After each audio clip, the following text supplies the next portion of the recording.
Hey, I created this entire video on gardening, and then I found this extra special thing. So please stay tuned to the end for this extra special thing, and fingers crossed, hope it works. Enjoy. So, I was thinking about if then, and I was thinking about June, and don't know why, but I thought about green, and it went that way. Welcome to the D. Louise book series. I'm Christina, K-O-S-T-I-N-A. This is where we read books, talk about books, no special effects, no theme music, none of that fancy smancy stuff going on here. And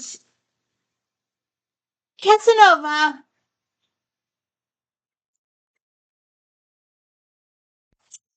So, I went green.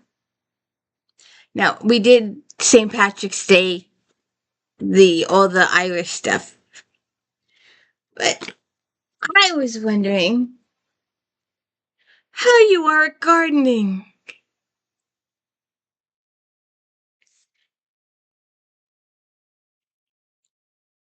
Well-Tended Perennial Garden is the most thorough book on the essential practices of perennial care. Drawing on her years of experience as an acclaimed horticulturist, Tracy D. Sabo offers tested practical wisdom for creating a beautiful garden year-round. And if you're interested in gardening, some pretty pictures, right?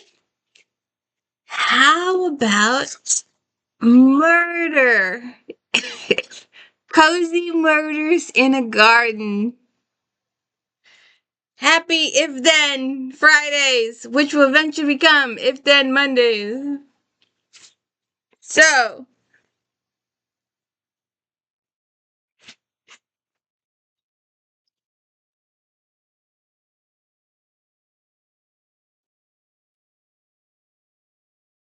Bloom and Doom, Beverly Allen, a designer of eye-catching bridal bouquets, many of them based on the Victorian meaning behind each flower. Audrey Bloom is used to celebrations that end with happily ever after. In fact, every couple she's worked with together living in this wedded bliss, but for her perfect record is about to be broken. Her childhood friend Jenny Whitney has reeled in the most eligible bachelor in Ramble, Virginia, and she's hired Audrey to design the bouquet. But before Jenny can walk down the aisle clutching her blended of anime, ANEMONE, and Scabulous, SCABIOUS, and Pussy Willow, a floral disaster in Audrey's mind, the groom is found dead, sprinkled with bits of bouquet. This is bad for business, not to mention for Jenny, who has become the prime suspect. So Audrey has decided to do a little digging herself, hoping she won't be the next Ramble resident to turn up daisies. That's cute.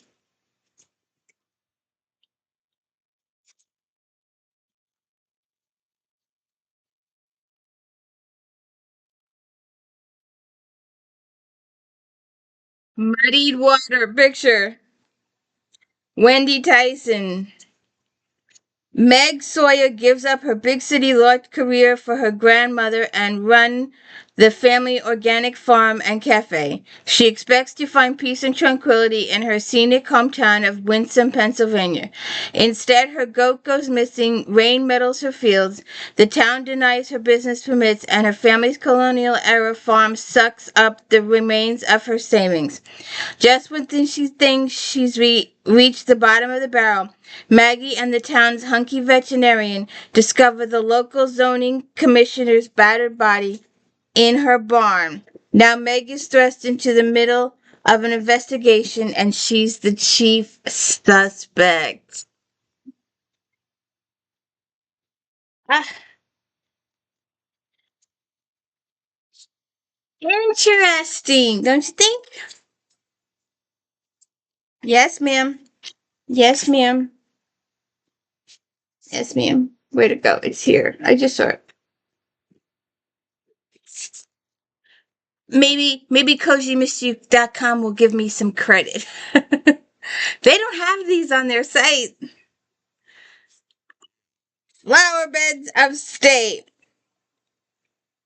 Casey's passion for organic gardening and eye for detail have carried her into the most important patch of land in America's President's Park, on which sits the most important home in America, the White House. But while she's readying the final touches on the innovative cultivation program for the First Lady to inspect, she's attacked from behind by an unknown assailant who then disappears. When she comes to, she notices damaged foliage that leads her and the Secret Service to a dead woman in a trash can. With the biggest opportunity of her life ready to bloom and all the president's men plowing up her perfect plans, Casey has to dig in and root out a killer before she ends up planted herself.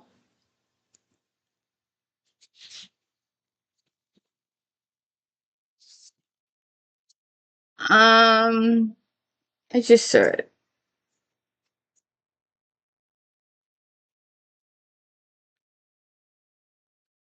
Just saw it. I just had it in my hand. What did I do with it? Hold on. Okay. Daisies for Innocence. Billy Catrell. Ellie's life has blossomed as Poppyville, California once opened Sense and Nonsense, a custom-made perfume store. Her skills with aromas and botanical essence, some from her very own garden, seem almost supernatural. Her perfumes can evoke emotions, bring about change, or simply make people happy. Customers are flocking to the store to buy her wares or just to sit in her beautiful garden, sip tea, and enjoy the homemade cookies. But she smells trouble when she learns that her part-time assistant Jose is dating her ex, and before she can tell young woman to beware his charms, she finds Josie dead in the enchanted garden. Now the prime suspect to Josie's murder, Ellie must search for the real culprit in Josie's past because it'll take a miracle to nip this problem in the bud. What do you think? What do you think? You like these books? Yes? Was that a yes? How about a nice front yard? Look at all those bushes you could hide in and play in.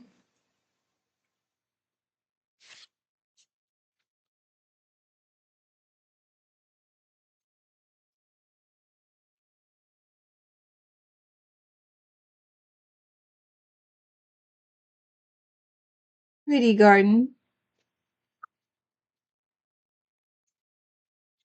The Azalea Assault. Camellia Harris has achieved a coup in the PR world. The perennial national magazine for garden lovers has agreed to feature one of Roanoke's most spectacular gardens in its pages, and the world's most famous photographer, Jean-Jacques Georges, is going to shoot the spread. But at a welcoming party, Jean-Jacques insults several guests, complains that the flowers are boring, and gooses almost every woman in the room. When a body is found the next morning sprawled across the azaleas, it's almost no surprise that the victim is Jean-Jacques.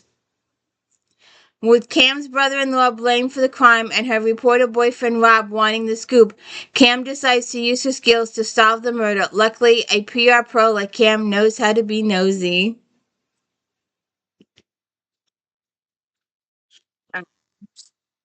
Farm Fresh Murder.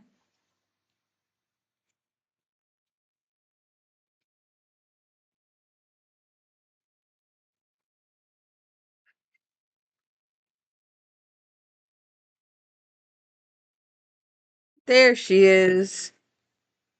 There she is, just hanging out.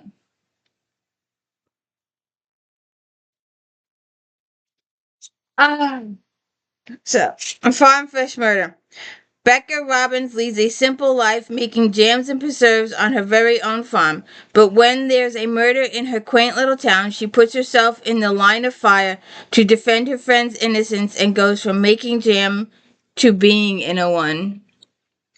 That's cute.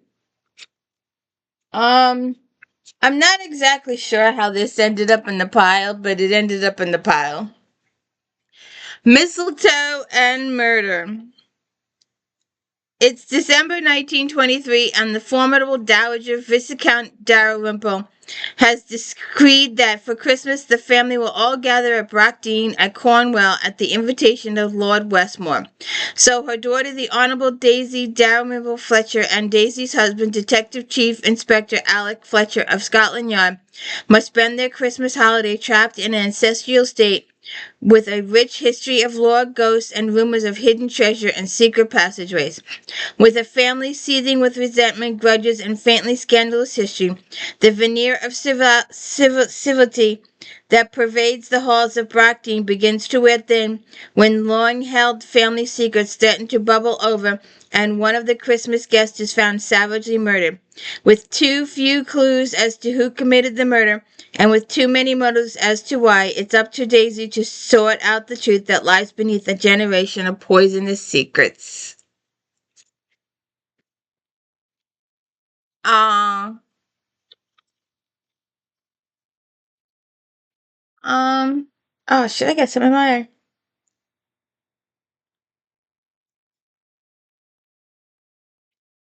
Death among the petals. I don't think. No. Death among the petals. Uh, Penelope Hawthorne. In the idyllic town of Serenity Bay, known for its vibrant gardens and close-knit community, retired neighbors Violet and Sage are amateur gardening enthusiasm with a passion for all things green and growing. Living in neighboring cottages with beautiful gardens with back onto each other, they eagerly prepare for the annual Serenity Bay Garden Show, a highlight of the town's calendar. But when the charming garden show judge Milhouse Wainwright is discovered dead in Violet's rose bush, the tranquil atmosphere of Serenity Bay is shattered. The local sheriff dismisses Mr. Wainwright's death as an unfortunate accident, but Violet and Sage refuse to accept such a simple explanation. With their gardening knowledge and sharp wit, Violet and Sage embark on a quest to uncover the truth behind Mr. Wainwright's demise as they dig deeper into the secrets of Serenity Bay. They uncover a web of deceit, jealousy, and long-beveled rivalries lurking beneath the town's picturesque facade, and join Violet and Sage as they navigate the twists and turns of the delightful whodunit, cultivating clues and unraveling mysteries amongst the blooming beauty of Serenity Bay's gardens. Um,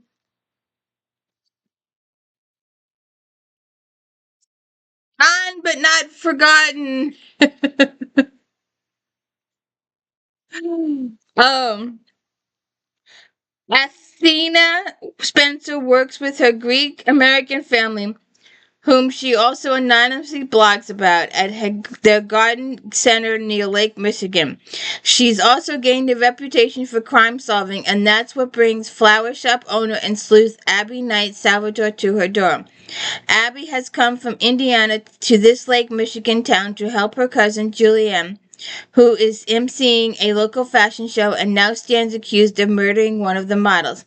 Some of Sequenna's most prominent citizens were there on the sidewalk, so increasing pressure to have the next event to be a perp walk. The clueless Jillian is in jail after ignoring orders not to leave town, and she isn't happy. Orange is not her color, although her handsome PI partner, Case Athena, starts making inquiries while tiptoeing around the wives of the town's mayors and police chief. In the meantime, the two detectives becoming fast friends. After all, in addition to homicide, Abby and Athena share an interest in horticulture, though right now the only thing their growing interest is a list of suspects.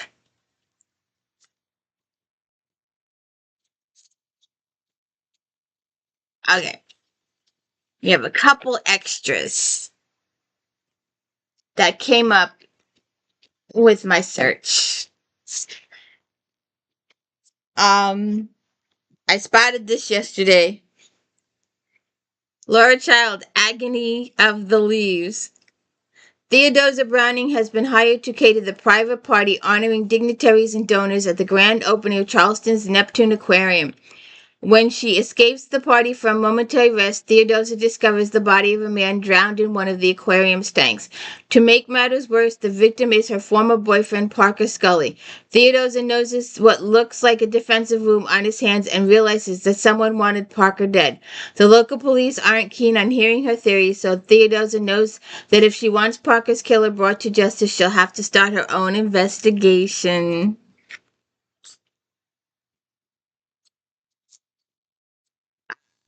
This one I spotted too yesterday. So I just thought I would add it. Murder in a Teacup. Lily has her work cut out for her when a visit from her grandmother Rose's dear friend Sandra McHenry turns into an unexpected and unpleasant McHenry family reunion. The squabbling boils over, and soon tea by the sea's serene afternoon service resembles the proverbial tempest in a teapot. Somehow Lily and her tea room survive the storm, and Sandra's bickering brethren finally retreat to the Rose B&B. But later that evening, a member of their party, harmless Ed French, dies from an apparent poisoning, and suddenly Tea by the Sea is both the scene and the suspect in the murder investigation. Our final, I have one more. Grow what you love. Do you dream of planting a garden but aren't sure where to begin? Are you looking for simple ways to optimize space and fine-tune your veggie plot? You want to cook with delicious fare that you harvest yourself? Grow what you love. Tomatoes.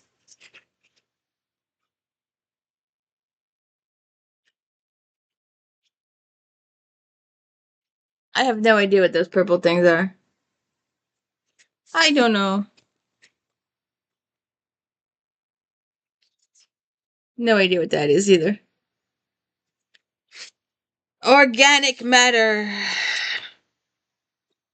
Mulching. Garden. Looks like a rooftop garden, actually. And our final book that I found amongst the gardening books. So I thought I'd give it a shot. Beverly Nichols, Merrily Hall. Timber Press is proud to return to a print classic in garden literature by the late Beverly Nichols, with a new foreword by Anne Lovejoy and a new index updating all plant names. This edition of Merry Hall should delight a new generation of readers. Although Nichols is better known for his early books Down the Path and Green Grows the City, Merry Hall finds the author at this height of his gardening writing powers, and it's his first collaboration with the gifted artist William McLaren, whose exquisite drawings add grace and impact the text. If Nicholas' horticulture undertaking is serious, his writing is hardly solemn. The narrative is highly spirited, riotously funny, and at times deliciously and malicious. The local characters who ultimately delight and frustrate him are important as the plants. The ancient gardener Oldfield who refuses to plant bulbs, the shaming Miss Emily, and Gaston Nicholas Amundsen and Beatific Factum. But what lures the readers to return to Merry Hall again and again are the rapturous discussions on plants and gardening, as Beverly Nichols warns, when I begin to write about flowers, I lose all sense of restraint, and it's far, far too late to do anything about it.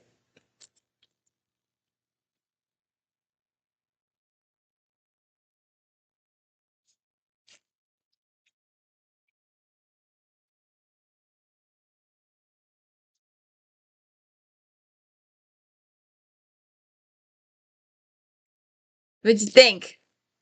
How was my first attempt at gardening? Wait a second. What do you think of my critic? Is she a good critic? She's a silent critic. Have a good day.